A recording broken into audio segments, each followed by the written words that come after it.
Assalamualaikum warahmatullahi wabarakatuh. Sebelumnya perkenalkan, nama saya Dika Ayuning Tias, absen 10. Di sini saya mewakili teman-teman saya dari kelompok 6 akan menjelaskan mengenai materi bab 6 yakni APBN dan APBD. Dalam menjelaskan materi APBN dan APBD ini, saya akan dibantu oleh rekan saya yakni Nadira Syafitri, absen 24. Di sini Nadira Syafitri akan menjelaskan mengenai pengertian APBN, tujuan APBN, fungsi APBN, sumber-sumber penerimaan negara, jenis-jenis pengeluaran negara, prinsip dan asas penyusunan APBN, dan pengaruh APBN terhadap perekonomian.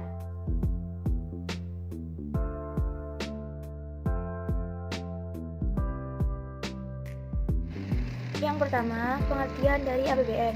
APBN adalah rencana keuangan tahunan pemerintahan negara Indonesia selama 1 tahun yang disetujui oleh Dewan Perwakilan Rakyat yang berisi daftar perinci dan sistematis yang memuat rencana penerimaan dan pengeluaran negara selama 1 tahun anggaran. Yang kedua, tujuan dari APBN. Tujuan dari APBN untuk mengatur pendapatan dan pengeluaran negara agar peningkatan produksi dan kesempatan kerja serta peningkatan pertumbuhan ekonomi dapat tercapai sehingga kesejahteraan masyarakat dapat terwujudkan. Yang ketiga, fungsi APBN. Fungsi APBN ada 6. Yang pertama, fungsi otorisasi, di mana anggaran negara menjadi dasar pelaksanaan pendapatan dan belanja setiap tahun anggaran agar pendapatan dan pembelanjaan dapat dipertanggungjawabkan kepada masyarakat. Yang kedua, fungsi perencanaan, di mana anggaran negara jadi pedoman negara untuk merencanakan kegiatan. Yang ketiga, fungsi pengawasan, di mana anggaran menjadi pedoman untuk menilai kegiatan penyelenggaraan pemerintah sesuai ketentuan yang telah ditetapkan. Yang keempat, fungsi alokasi, di mana anggaran diarahkan untuk mengurangi pengangguran dan meningkatkan efisiensi dan efektivitas perekonomian. Yang kelima, fungsi distribusi, di mana anggaran negara wajib memperhatikan keadilan dan kepatutan. Dan yang keenam, fungsi stabilisasi, di mana anggaran pemerintah menjadi alat dalam memelihara dan mengupayakan keseimbangan fundamental perekonomian negara. Yang keempat, tentang sumber-sumber penerimaan negara.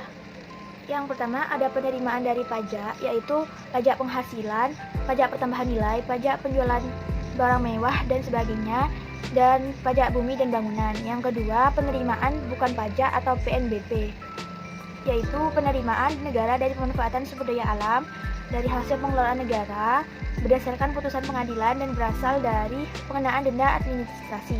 Dan yang ketiga, penerimaan berupa hibah.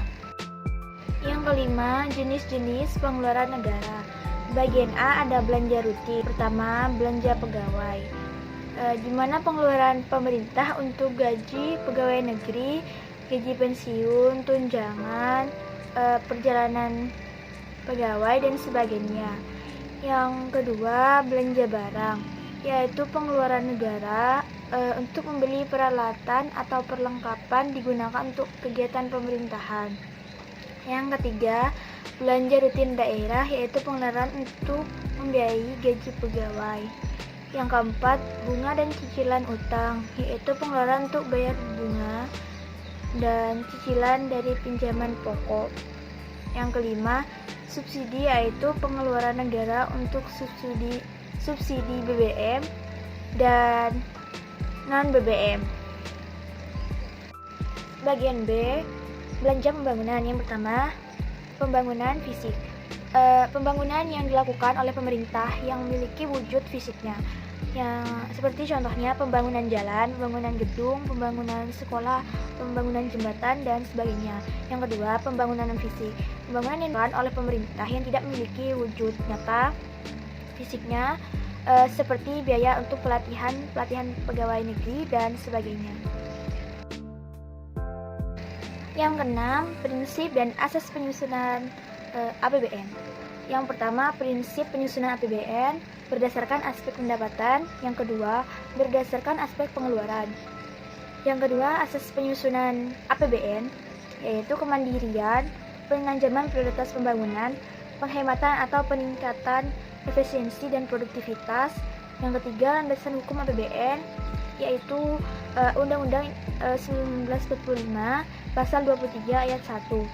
Undang-Undang Nomor 1 Tahun 1944 tentang Pendapatan dan Belanja Negara, Keputusan Presiden RI Nomor 1 Tahun 1994 tentang pelaksanaan APBN. Pemerintah dalam hal ini, Presiden dibantu oleh para menteri yakni Menteri Keuangan akan mengajukan RAPBN dalam bentuk nota keuangan. Nantinya, nota keuangan RAPBN ini akan diajukan pemerintah ke DPR untuk dibahas. Setelah menerima nota keuangan RAPBN, DPR akan mengadakan rapat paripurna untuk membahas RAPBN. Tentunya, dalam pembahasan RAPBN, DPR nanti akan meminta pertimbangan dari Dewan Perwakilan Daerah atau DPD. Dalam pembahasan RAPBN, nantinya RAPBN yang diajukan pemerintah ini bisa disetujui ataupun tidak disetujui. Bila disetujui, maka RAPBN akan menjadi APBN. Setelah menjadi APBN, dijadikan undang-undang. Setelah menjadi undang-undang, APBN ini nanti akan dikembalikan ke pemerintah untuk dilaksanakan. Bila mana RAPBN diajukan pemerintah itu ditolak oleh DPR, otomatis pemerintah akan menggunakan APBN tahun lalu. Kebijakan untuk mengatur atau menyusun APBN seperti apa yang diinginkan oleh pemerintah secara umum ada 3 kebijakan anggaran yang dipakai di berbagai negara. Yang pertama, ada kebijakan anggaran berimbang. Kebijakan anggaran berimbang terjadi apabila pendapatan negara sama dengan pembelanjaan negara. Kedua, kebijakan anggaran defisit. Kebijakan anggaran defisit terjadi jika anggaran belanja negara lebih besar daripada anggaran penerimaan negara. Anggaran ini ditempuh pemerintah ketika ingin meningkatkan pertumbuhan ekonomi, contohnya APBN pada masa pembangunan.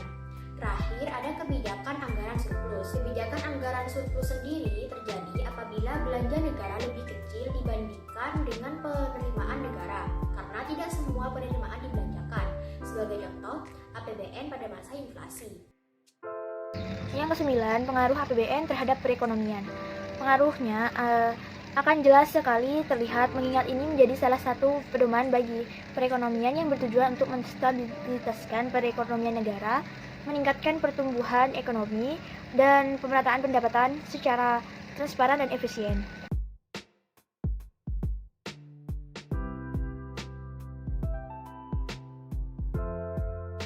Pengertian APBD.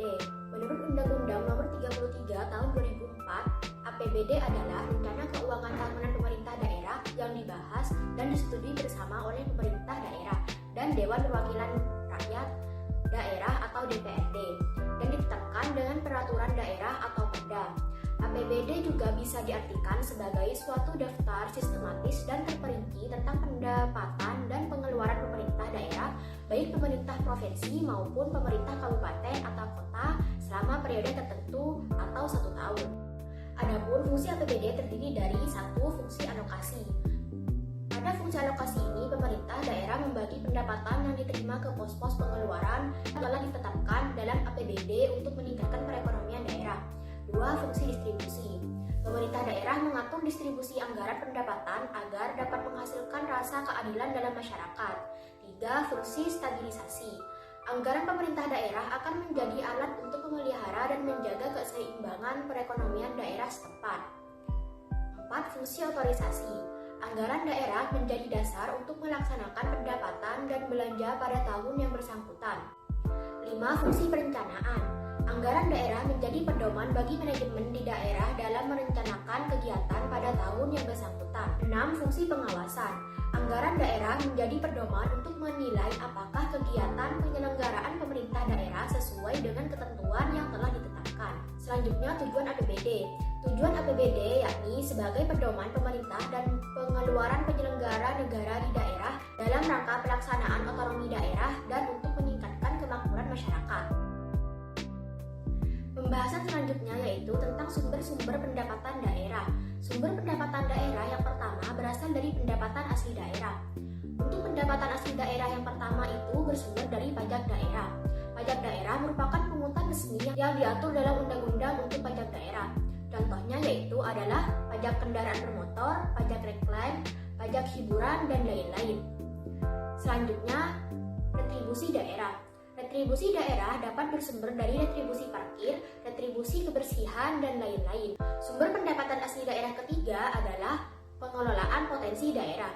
Jadi bisa dibilang, bila mana suatu daerah itu memiliki potensi daerah yang tinggi dan bisa mengelola dengan baik, itu akan berpengaruh terhadap meningkatnya pendapatan asli daerah tersebut.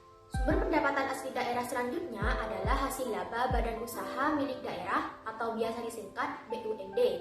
Bisa dibilang, BUMD ini adalah suatu bentuk kemandirian daerah karena daerah tersebut dapat mengelola sumber-sumber daya yang ada untuk menjadi pemasukan daerah tersebut. Sumber pendapatan daerah selanjutnya berasal dari dana perimbangan, yaitu dana yang berasal dari APBN yang ditransfer ke daerah. Untuk dana perimbangan sendiri dibagi menjadi 3. Pertama adalah dana bagi hasil pajak, yang kedua dana bagi hasil penerimaan sumber daya alam, yang ketiga dana alokasi khusus dan alokasi umum. Sumber pendapatan daerah terakhir berasal dari sumber penerimaan lain-lain yang sah.